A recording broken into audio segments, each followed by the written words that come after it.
You're listening to the Back Porch Talk podcast.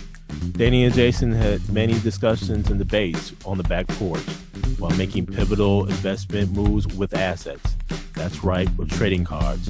They welcome you to the back porch and right into those discussions about current sports news with a fresh and unique twist. So come on and join us.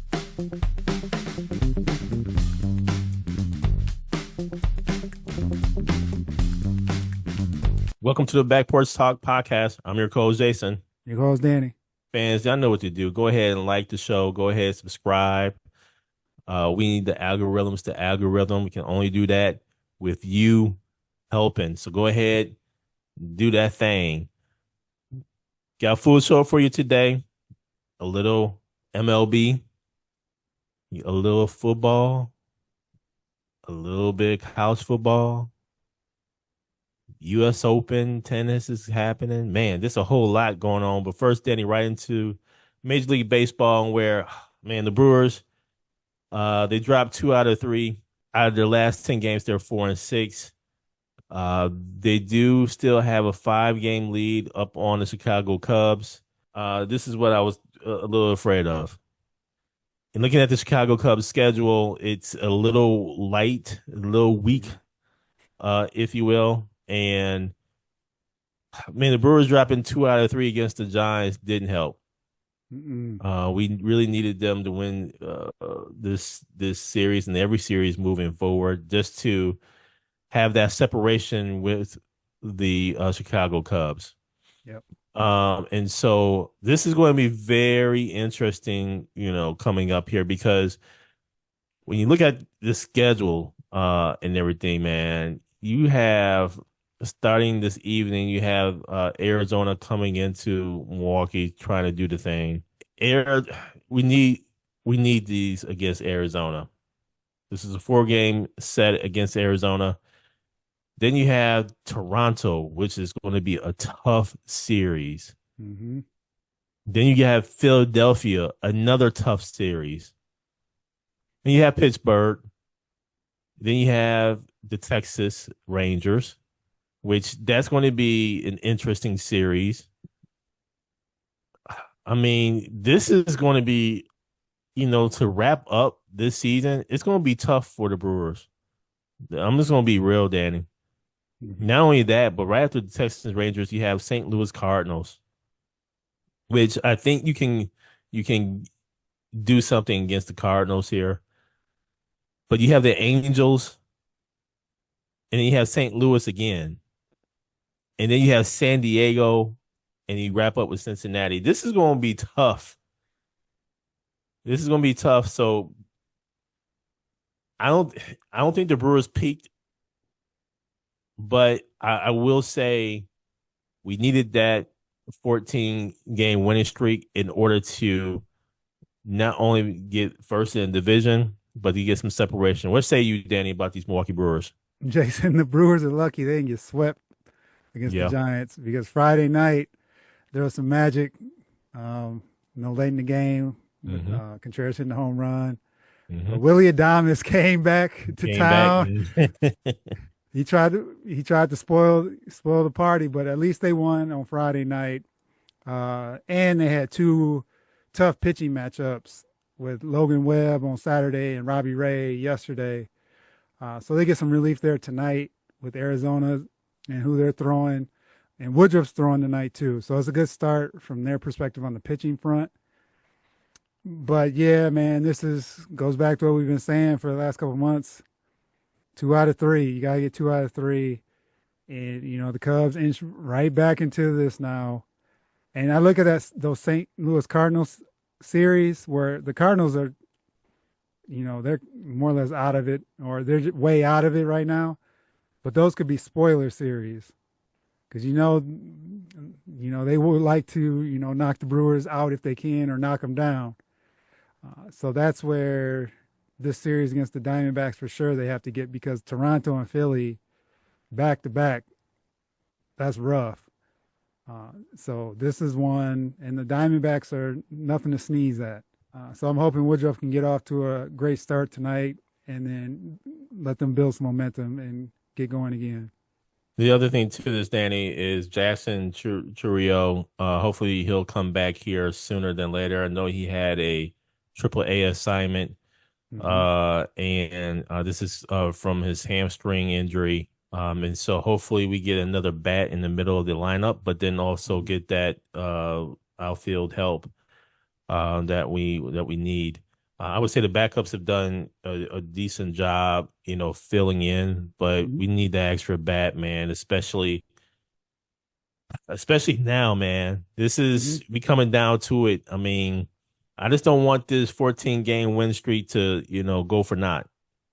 Just Yes. be, for nothing at all. I Hmm. mean, I was saying the Brewers were hotter than fish grease. Right now, man, it is some cold grease going on right now. That grease is not on the fire. That grease has gotten off the fire and is starting to cure up. So Yes. uh we need we need them to get back to being hot as fish grease, or at Yep. least get some warmth into it, man. So we'll see, man. These Brewers gotta Hmm. come on with it. Yep. And Danny, just as we're talking about Major League Baseball, the NFL preseason wraps up, and the cuts are going to be coming in. I think tomorrow, Tuesday afternoon, is the cutting deadline for the NFL, and um, you're starting to hear some names, but you're also starting to hear some signings. One signing in particular, the Washington Commanders go ahead and shore up McLaurin on a 3-year extension for $96 million. And that was the right move to make. It seems like McLaurin, he was actually in camp, just not with the team per se. So this ends his hold in, if you will. It seems like McLaurin receives $30 million signing bonus in this deal. And this was the right move to make, Danny. I mean, here you have a wide receiver who was drafted in the third round back in 2019, and since he's been in the league, has shown up every year after year, man, 1,000 yards receiving Hmm. for 5 consecutive seasons. So I don't blame him, man. Get your money. I would have held out too, man. Get your money. And man, this is him coming off of his second Pro Bowl appearance. I just hope that he does not get injured, being that he was quote unquote held in.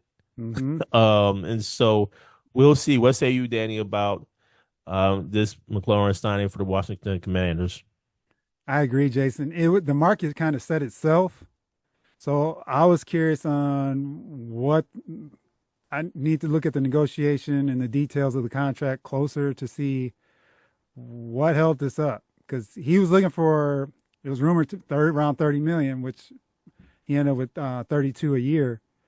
But it's one of those things where, based on what Jaden Daniels did last year and what McLaurin has meant to this team, it was a no-brainer.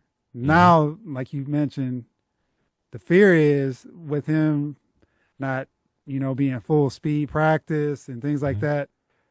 You worry about like a hamstring pull or something like that. You don't want that to wish that on anybody, but you've seen that in the past where some of these holdouts they're not in the right shape, and then you go in the season and you're going full speed. Things happen. But congratulations to Terry McLaurin for getting the contract. I know Jaden Daniels has to be happy. Debo Samuels has to be happy too because this will give him more opportunity with having McLaurin on the other side of the ball. So that'll take some of the focus off of him because he was going to be the focal point of the offense Hmm. if McLaurin wasn't there. So it's something I think could have been done earlier. Congratulations to Terry. And like I said, cuts are going to come in here. I would just say this, Danny. There's obviously talks about what's happening in Cleveland with regards to all the quarterbacks in the quarterback room. We'll see. I don't know, man. That's just a mess, in my opinion. But this last preseason game, of course, the number ones really didn't play. Mm-hmm. But you have a lot of players who are in the mix here of actually getting roster position. So we'll see what happens. We'll see what happens. Just a quick notice here about the U.S. Open tennis in New York, and man, this is going to be some good tennis.